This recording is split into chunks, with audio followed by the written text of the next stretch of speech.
ધારી તાલુકાના ગોપાલ ગ્રામ ખાતે આવેલ સરકારી ઓપી ઝાટકીયા હાઈસ્કૂલમાં પૂર્વ વિદ્યાર્થી અભ્યાસકર્તાનું સ્નેહ મિલનનું આયોજન રાખવામાં આવ્યું હતું, જેમાં સુરત, અમદાવાદ, મુંબઈ તેમજ ગોપાલ ગ્રામના ગ્રામ્ય વિસ્તારમાંથી અભ્યાસ કરતા વિદ્યાર્થીઓ પહોંચ્યા હતા, જેમાં વકીલ, ઉદ્યોગપતિ તેમજ દાતાઓ સમાજમાં રહીને જે કામગીરી કરતા તે યાદ કરવામાં આવી હતી, તેમજ વિદ્યાર્થીઓનું નાનપણ અને બાળક બનીને રમતા તે શાળામાં આજે પણ યાદ કરવામાં આવેલ અને શાળામાં આવીને અભ્યાસ કરતા વિદ્યાર્થીઓને દાનની જાહેરાત કરવામાં આવી હતી, તેમજ શાળામાં આવીને બાળક બની આંસુ વહેવા લાગ્યા હતા, જેમાં સમગ્ર આયોજન ગ્રામ વિકાસ ટ્રસ્ટ મિલનબેન ઝાટકીયા તેમજ ગ્રામ વિકાસના સભ્ય પ્રતાપભાઈ વાડા દ્વારા આયોજન રાખવામાં આવેલ હતું। મારું નામ હસમુખભાઈ અર્જુનભાઈ જેઠવા। આજે અમે ઓપીઝેડ હાઈસ્કૂલની અંદર 1978ની અંદર જે ભણતા વિદ્યાર્થીઓ મિત્રો આજે અમારું સ્નેહ મિલન હાઈસ્કૂલની અંદર રાખવામાં આવ્યું છે। બધી જૂની યાદો આજે અમારે તાજી થઈ।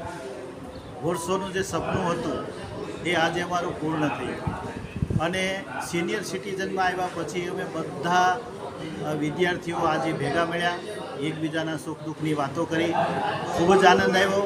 આવી રીતે હર હંમેશ અમે મળતા રહીએ એ જ પ્રાર્થના। અમે લગભગ 25 વિદ્યાર્થીઓ સાથે હતા, એમાંથી 20 વિદ્યાર્થીઓ આજે અમે હાજર છીએ।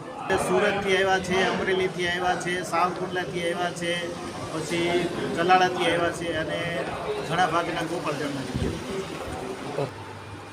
હું જેસી વાઘેલા, આ સંસ્થા ઓપીઝેડ હાઈસ્કૂલ ગોપાલ ગ્રામનો ભૂતપૂર્વ વિદ્યાર્થી હું અને આજે ગોપાલ ગ્રામ હાઈસ્કૂલમાં 1978 અને 1979ની બેન્ચના વિદ્યાર્થી મિત્રો અમે જે બાળપણના બાળ ગોઠિયા હતા ભેળા થયા છીએ અને ખૂબ આનંદ કર્યો। જે કંઈ જૂની પુરાણી યાદો હતી, જૂના સંસ્મરણો હતા, ખૂબ યાદ એકાબીજાએ બધાએ મળીને વાગોળ્યા।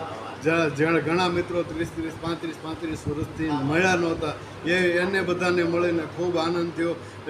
એક રીતે જોઈએ તો અમને અમારું જે અહીં હાઈસ્કૂલમાં 2 નોટો 2 ચોપડીઓ લઈને આવતા અને એ જે માહોલ, એ જે આખો માહોલને સંસ્થામાં આવતા અને એકબીજાને મજાક મસ્કરી કરતા, એવો આનંદ આજે અમને હાઈસ્કૂલમાં અમારી જે માતૃ સંસ્થા છે, હાઈસ્કૂલનું જે અમારું માતાનો ખોળો કહી શકીએ એવી સંસ્થામાં અમે આવ્યા અને અમને અહીંયા આવીને ખૂબ બધાને આનંદ થયો છે।